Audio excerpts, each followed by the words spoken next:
ចម្រៀងផ្ញើជូនស្រីមុំស្ដាប់ហើយកុំយំអូននេះត្រនំគ្មានថ្ងៃវិលឡើយនឹកអានុណាសាធ្លាប់គេងរួមខ្នាយបញ្ហាតូចមួយឲ្យយើងឃ្លាតឆ្ងាយបងផ្ញើកូនផងណាស្រស់ពីស្រីបងគ្មាននិស័យខែកូនថ្លៃដោយតលដៃឡើយរូបអូននេះងាហើយជាខ្យល់ដងហើម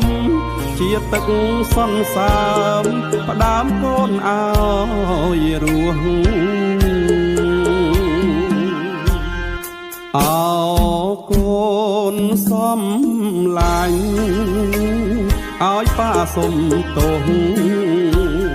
ដែលឲ្យកូនប្រុសរស់នៅឯកា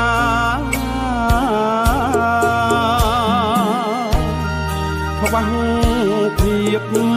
កង់ក្ដៅខ្លាំងធ្នមពីបារួងតែគ្រួសារដែលដល់ផ្លូវបែក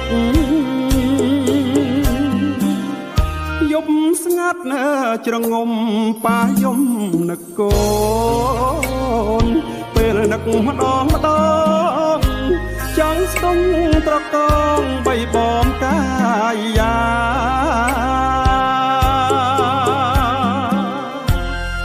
តែ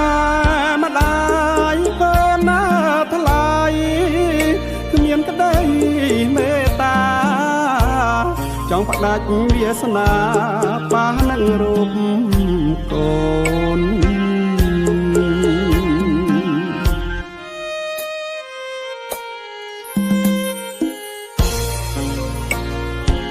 កូនប៉ាសុំទោស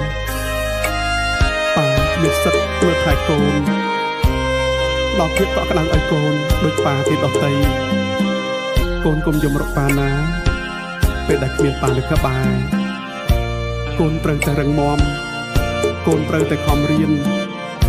ត្រូវចេះមើលថែសុខភាពខ្លួនឯងឲ្យបានល្អកូនសំឡាញ់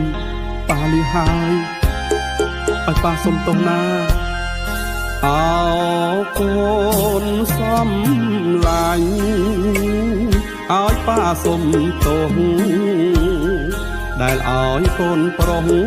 រស់នៅឯកា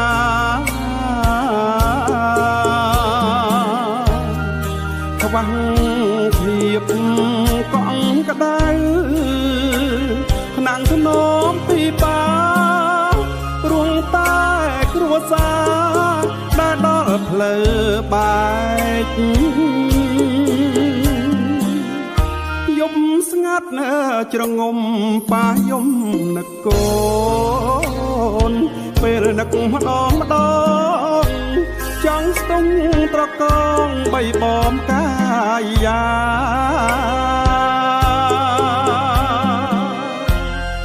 តែម្ដាយកូនណាថ្លៃគ្មានក្ដីមេត្តាចង់ផ្ដាច់វាសនាប៉ានឹងរូបកូន